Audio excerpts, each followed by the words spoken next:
dear students. In this class, let us learn about the third step in post-fertilization, that is the maturation of ovules into seeds. So what are seeds? They may ask you for 1 mark again. So seeds are nothing else but the post-fertilization product of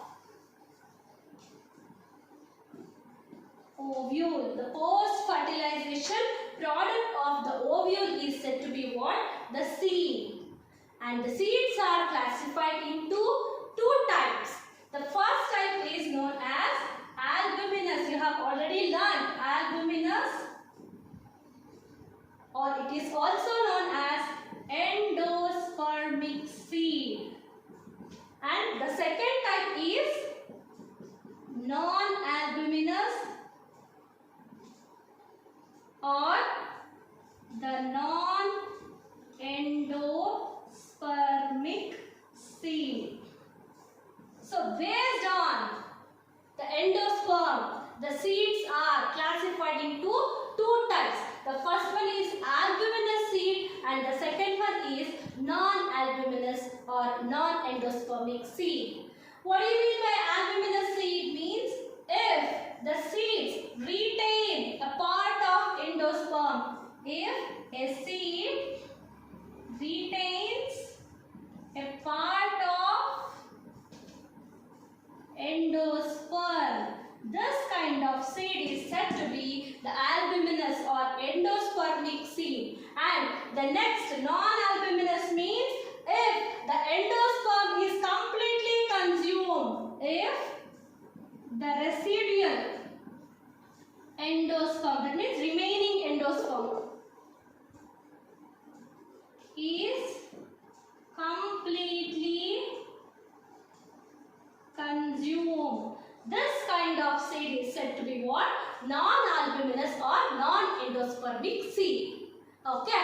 And why do this albuminous seeds uses the endosperm? This endosperm will be used at the time of germination.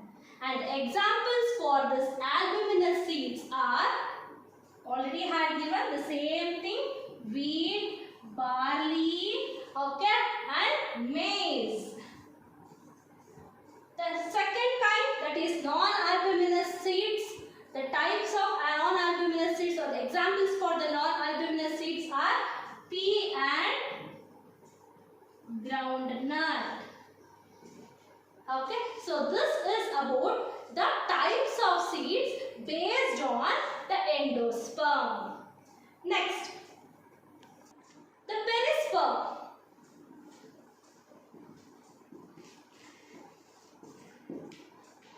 What is perisperm means? Occasionally in some black pepper and wheat, you can see here, the remnants of nucellus is also present, and that remnants of the nucellus is known as perisperm. The remnants means remaining part, okay, or remaining part or the retaining part, I can call it as, of nucellus is known as perisperm. And where do you find this is in black pepper and beet. Okay. And see, when the ovules, after the fertilization, the integuments will be present. These integuments of the ovule, they get hardened and they forms the seed pod. The seed pod will be formed from integuments. So after hardening, it becomes the seed pod. Okay, and that is made up of the outer wall called testa and the inner wall called tegmen. The outer wall is called what? Testa, and inner wall is called what? Tegmen. Okay, and the micropyle which will remain as it is as a small pore. Okay, you can see in the diagram.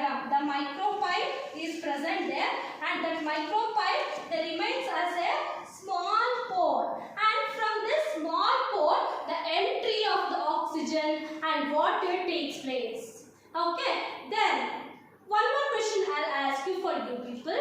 You can think about this question.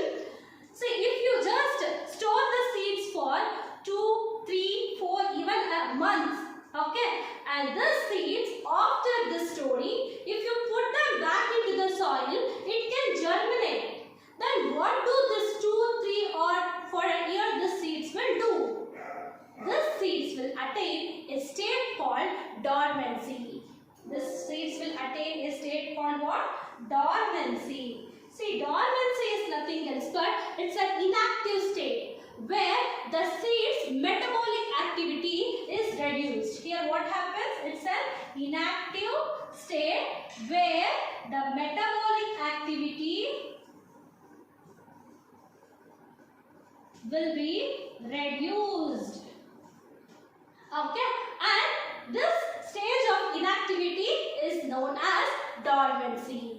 Okay, when the favorable condition return, the seeds they will get when it gets the adequate moisture such as oxygen, temperature, and whatever the conditions which is favorable for the growth, then this will germinate.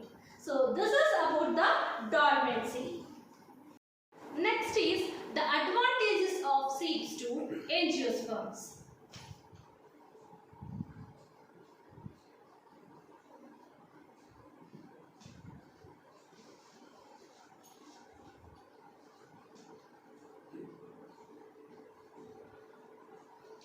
See, this can be asked for 2 or 3 marks. Mention the advantages of seeds to angiosperms. So, the first advantage of the seeds is they provide nourishment. So, first advantage is what? They provide nourishment to what? Developing embryo. So, they act like the parents for the developing embryo. Okay, and they provide parental care and nourishment for the developing embryo.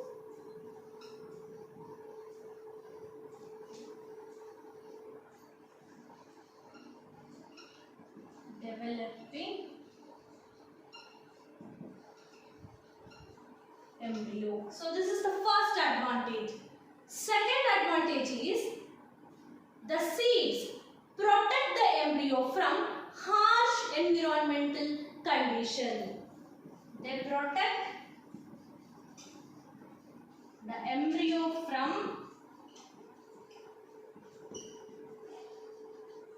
harsh environmental conditions. So this is the second advantage. And the third advantage is the dispersal of the seeds to far off places. So usually the seeds will be dispersed through wind or through any pollinating agents or anything like that. Okay, if the seeds are dispersed to far off places, this will prevent the competition among the same species, right? And thus the extinction of that species can be prevented. Are you getting what I am telling? That means if the seeds are dispersed to far off places, so there will be no competition between the members of the same species. And if there is no competition, it prevents the extinction of the species. So it is all because of seeds. So the dispersal of the seeds to far off places, okay, prevents competition.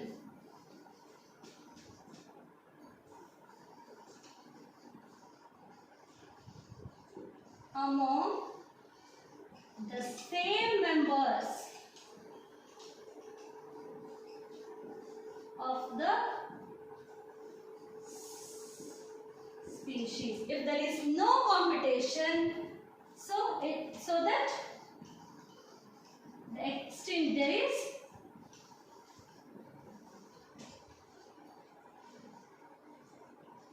extinction. There will be no extinction. Okay. And one more interesting fact I will tell about the seeds. These seeds can remain for longer period. And there is one oldest seed, and that is known as, keep a note on it, the oldest seed. And it is lupine. Lupine. And its botanical name is Lupinus articus. Lupinus articus. And it is found in the tundra region. That is an Arctic tundra. And this flowered after 10,000 years of dormancy. So keep a note on it. This Lupinus articus is the oldest seed. Okay. And which flowered after 10,000 years. Flowered 10,000 years after the dormancy. Right? And next, there is a one recent record also, that is 2,000 years old. Date palm. Okay? And it is viable. And the name is date palm. And its name is, let me write you, Phoenix dactylifera.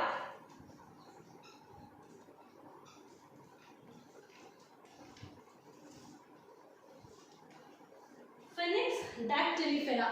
Okay, and this Phoenix dactylifera is 2,000 years old viable seed, and it is found at the King Herod's palace near the Dead Sea. So it is in Israel.